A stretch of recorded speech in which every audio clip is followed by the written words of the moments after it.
summertime here, Memorial Day weekend. Tomorrow is the day to watch very carefully, and it's going to be later in the day tomorrow. We're going to break down that timeline for you. Let's take a look at our sunset tonight. It's a nice evening out there. We have a light northeasterly wind. Some drier airs come in. Cold front came through at about 9 a.m. this morning. We are a comfortable 73 degrees with a very low dew point. The humidity is not humid at all, and a light north wind at 7 miles an hour. We're 73 right now. It's 64 degrees in Woodward and 68 in Alva and 66 in Guyman. It's muggier down around Ada at 75, and the real thick humidity and the really warm temperatures are on the far side of that cold front. That cold front is about to stall down in far southeastern Oklahoma, and the severe weather's been pushed off into Arkansas. Warnings now near Little Rock, but really no active warnings for Oklahoma right now. Just a couple of weakening storms in far eastern Oklahoma. They're pushing away.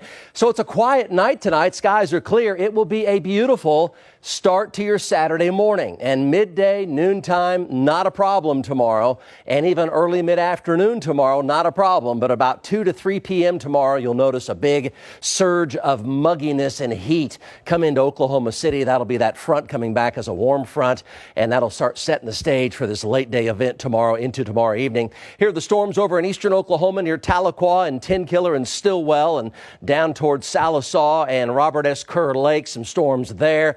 Most of these are now over in Arkansas. Had some big storms down to the southeast. Some pretty good hail down by Marietta, and the Windstar had a supercell with a tornado warning there earlier at about 6 p.m. Those are now also gone.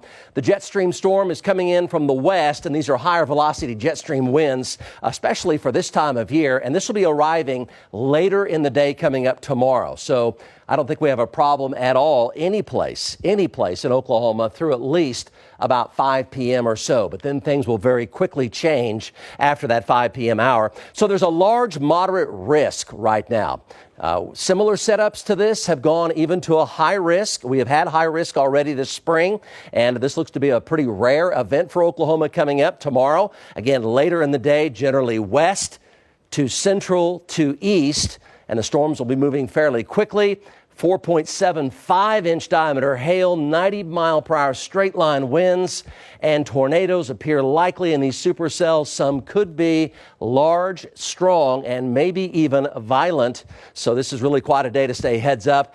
Pick your location here. The moderate risk in the red: Alva, Medford, Enid, Fairview, Ponca City, Perry, Sears, and Red Rock and Billings, Watonga, Clinton, Weatherford, Hinton, El Reno, Hennessy, Kingfisher, Guthrie, Stillwater, moderate risk, Chandler, Shawnee, Oklahoma City, Edmond, Yukon, down through Moore and Norman, Chickasha, Rush Springs, Lawton, Carnegie, down through Hobart, Duncan, Marlow, moderate risk, Pauls Valley. So the red area in particular is the area to watch carefully. Again, the general trend west to east later in the day coming up tomorrow. Around that is an enhanced risk, and storms will likely fire in the orange and progress into the red shaded area. So here's future radar, the very latest model data.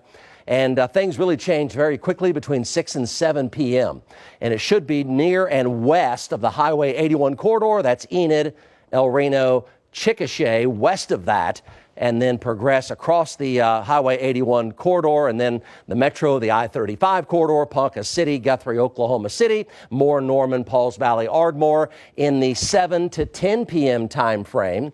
And then as we head toward 10 and 11 p.m., east of I-35, these are all supercells in through here, and then they'll be passing out of Oklahoma after midnight in far eastern Oklahoma, and the event will be over. The supercells spin. Don't focus on the exact area, just the general location of where these are lining up. There's the spin chart right there. This is a theoretical possibility based on a model data here. You see supercells possible here, the I-35, Highway 81 corridor again, and that 7, 8, 9, 10 p.m. time frame. There's northern Oklahoma there at about 7 p.m.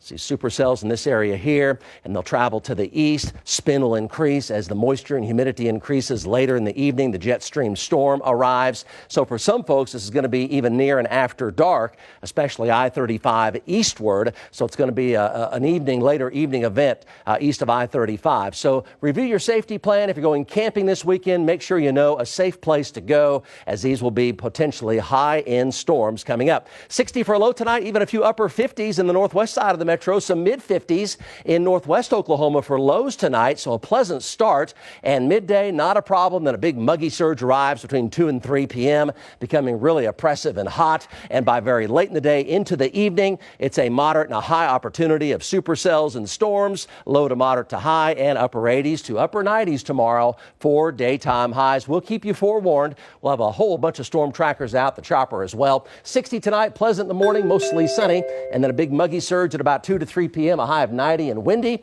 60% late in the day into tomorrow evening. Again, the metro 7 p.m. to 10 p.m., 70 to 88. Sunshine on Sunday. Memorial Day looks good as well, 62 to 86. Next week, midweek does look wet, especially late Tuesday, Wednesday, and Thursday. Up next, our